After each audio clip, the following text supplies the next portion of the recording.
il faut partir du principe que la liberté d'expression fait partie des libertés fondamentales de l'homme. C'est des libertés qui sont associées, des droits qui sont associés à l'être humain, parce qu'il est être humain. Et ces libertés fondamentales, notamment la liberté d'expression, ont été proclamées depuis le XVIIIe siècle avec comment on appelle ça, la Déclaration française des droits de l'homme et du citoyen de 1789, ensuite la Déclaration universelle des droits de l'homme de l'ONU de 1948. Et cette liberté a été consacrée maintenant au plan international par des pactes, notamment le pacte international sur les droits civils et politiques, la Charte africaine des droits de l'homme, et au plan national par la Constitution, notamment l'article 19. Je voudrais, si vous permettez, dire l'article 19 du pacte international sur les droits civiques et politiques de 1966, qui dit ceci: nul ne peut être inquiété pour ses opinions. Nul ne peut être inquiété pour ses opinions. Toute personne a droit à la liberté d'expression. Ce droit comprend la liberté de rechercher, de recevoir et de reprendre des informations, des idées de toute espèce, sans considération des frontières, sous une forme orale, écrite, imprimée ou artistique, ou par tout autre moyen de son choix. L'exercice des libertés prévues au paragraphe 2 du présent article comporte des devoirs spéciaux et des responsabilités spéciales. Il peut en conséquence être soumis à certaines restrictions qui doivent toutefois être expressément fixées par la loi et qui sont nécessaires au respect des droits et aux réputations d'autrui, à la sauvegarde de la sécurité nationale, de l'ordre public, de la santé ou de la moralité publique. Okay. L'article 19 de la Constitution dit pratiquement la même chose. Alors que l'article 19 dit ceci: la liberté de pensée, de liberté d'expression, notamment la liberté de conscience, d'opinion philosophique et de conviction de culte sont garanties à tous. Chacun a le droit d'exprimer et de diffuser librement ses idées. Ces libertés s'exercent sous réserve du principe de la loi, des droits d'autrui, de la sécurité nationale et de l'ordre public. Donc, c'est des principes qui ont été proclamés, consacrés, et ces principes-là permettent à tout individu, à tout citoyen, d'exprimer ses opinions, d'exprimer ses pensées, de critiquer même des décisions, de critiquer l'action gouvernementale aussi longtemps qu'il reste dans le cadre de la loi. Alors, quand nous prenons la sortie du procureur de la République, nous comprenons que c'est un ras-le-bol à toutes ces dérives que nous remarquons sur les réseaux sociaux. Nous assistons à beaucoup d'injures, à beaucoup de diffamations, à beaucoup d'insultes grossières les unes que les autres. Mais en même temps, il faut faire très attention, puisque nous sommes dans un domaine très restrictif qui est le droit pénal. Et le droit pénal est consacré par des principes. Et l'un des principes, c'est celui de la légalité de l'infraction des peines. Le deuxième, c'est celui de l'interprétation stricte de la loi pénale. Alors quand le procureur dit que celui qui a une page sur laquelle on fait un commentaire peut être poursuivi en tant que complice, il y a un problème. À quel niveau? À quel niveau? Parce que la complicité est régie par la loi pénale. Et M. Chérif l'a dit tout à l'heure, pour être complice, il faut plusieurs éléments. Je vais laisser passer l'infraction principale, je vais laisser passer l'acte matériel, et bien je vais insister sur l'élément moral. L'élément moral, c'est d'abord l'intention de s'associer au crime, ou bien la connaissance de ce que l'acte est un crime, ou bien un délit. Alors quelqu'un qui a une page, et puis une autre personne vient faire un commentaire désobligeant, un commentaire frauduleux, un commentaire injurieux. Est-ce qu'on peut dire qu'il est réellement complice s'il n'avait pas l'intention de s'associer à ces propos? Ensuite, deuxièmement, est-ce qu'il avait la connaissance au moment où ces informations sont publiées pour des gens qui ont près de 100 000 abonnés? Est-ce qu'il s'est aisé de contrôler tous les commentaires? Donc pour nous, il y a quand même une dérive si la liberté, au-delà même de la liberté d'expression, c'est les libertés même qui sont en jeu. Donc il faut vraiment faire très attention quant à l'application de ce principe. Et puis quand le procureur dit à compter de ce jour, 26 septembre 2025, nous nous interrogeons s'il y a une nouvelle loi qui est intervenue, non seulement sur la complicité à ce jour-là, ou bien sur l'interprétation de la loi. Et quand nous écoutons bien le procureur, il parle de troubles à l'ordre public. Et ça nous amène certainement à l'article 83 du Code pénal, qui parle de troubles à l'ordre public par diffusion d'écrits via la presse. Mais là encore, le procureur ne peut pas appliquer cet article 183 à la situation des informations publiées sur les pages Facebook, sur les réseaux sociaux. Parce que le faisant, il fait une interprétation par analogie de la loi pénale, ce qui est interdit par le Code pénal. Et donc pour nous, il faut rester à la loi pénale. Si on veut légiférer sur ce cas, il faut carrément légiférer. Mais aussi longtemps qu'il n'y a pas de texte spécifique qui l'interdit, on ne peut pas poursuivre quelqu'un qui, sur sa page, a reçu des commentaires. C'est vrai que le procureur vient interpeller les hébergeurs à être plus vigilants, à être plus responsables en supprimant, en bloquant. Mais ça peut échapper. Et quand ça échappe, qu'est-ce qu'on... Bon, nous sommes, heureusement que sur ce plateau ici, il y a au moins 3 juristes. Nous savons tous que nul n'est censé ignorer la loi. Ça, c'est un principe. Nul n'est censé ignorer la loi. Mon ami a parlé tout à l'heure de la Constitution. Notamment, il a cité l'article 19 de la Constitution. Mais en même temps, il fait référence au pacte civil et politique de 1966. Repris pratiquement mot pour mot par l'article 19 de la Constitution. Parce que dans le pacte de 1966, il y a également des restrictions. Dans le pacte, il est dit que la liberté d'expression doit s'exprimer conformément à la loi. Dans la Constitution ivoirienne, parce qu'il a cité l'alinéa 1er, mais il ne cite pas l'alinéa 2. Ces libertés s'exercent sous la réserve du respect de la loi, des droits d'autrui et de la sécurité nationale et de l'ordre public. Il a parlé des réserves.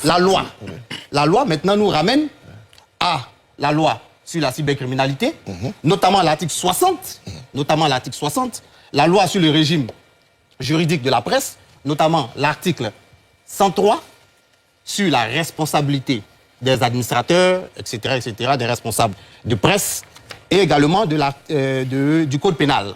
Du code pénal, notamment au niveau de l'article 30, qui parle de la complicité. La complicité. Vous avez votre page. Donc vous êtes responsable de tout ce qui se fait sur votre page. À partir du moment où quelqu'un vient écrire sur votre page, vous êtes responsable de votre page. C'est-à-dire que vous offrez votre page pour qu'une personne puisse s'exprimer. Parce que vous avez la possibilité de bloquer tous les commentaires sur votre page. Vous avez cette possibilité-là. Facebook offre ces fonctions-là. Donc vous avez la possibilité de bloquer. À partir du moment où vous ne bloquez pas ces fonctions-là et que quelqu'un vient s'exprimer sur votre page, vous êtes responsable parce que vous lui offrez un cadre. Donc vous êtes complice. Quel texte de loi le dit justement pour nous permettre de comprendre? C'est l'article 30. Je suis responsable, mais est-ce que je suis complice? Oui, c'est l'article 30. On nous dit au regard de l'article 30 du code pénal, un complice d'un crime ou délit, celui qui s'en prend une part directe à sa réalisation, en connaissance de cause, procure tout moyen. Vous offrez votre page. En connaissance de cause. Vous offrez votre plateforme. Ou indirectement. Procure tout moyen devant servir à l'action, tel arme, instrument ou renseignement, aide ou assiste directement ou indirectement. À partir du moment où vous offrez votre plateforme et que moi je peux venir déverser mon venin sur votre plateforme, mais vous êtes responsable. J'ai une question pour que tu puisses continuer. D'accord, rapidement votre question. Alors, hier ou avant-hier, quelqu'un, sur la page de la présidente de la République, est allé faire un commentaire incitant à la violence et tout ça. Est-ce que le président de la République ou l'administrateur est complice? Ok, je vais vous répondre. La loi est claire sur cette question-là. S'il ne le bloque pas, s'il ne fait rien. Si on ne l'a pas bloqué, On a vu le commentaire. Si le procureur engage des poursuites, en ce moment-là, le responsable va s'expliquer. Le président de la République va s'expliquer. C'est pas le président qui est responsable de la page, je suis désolé, André. C'est pas le président qui est responsable. responsable. L'administrateur va s'expliquer. Et dans la complicité, il y a des degrés de complicité. Vous allez venir, vous allez vous expliquer. On va vous écouter. Si vous avez fourni légalement ce cadre-là, il n'y a pas de problème. Vous allez mettre Guamene comme avocat. Si vous démontrez que vous n'êtes pas concerné par ça, il n'y a pas de problème. Le procureur va aviser. D'accord. Donc si je comprends bien, il y a des moments... Non, s'il vous plaît. tous ceux qui vont en justice, tous ceux qui sont traduits devant le juge ne sont pas condamnés. Tous ceux qui sont traduits devant le procureur ne sont pas condamnés.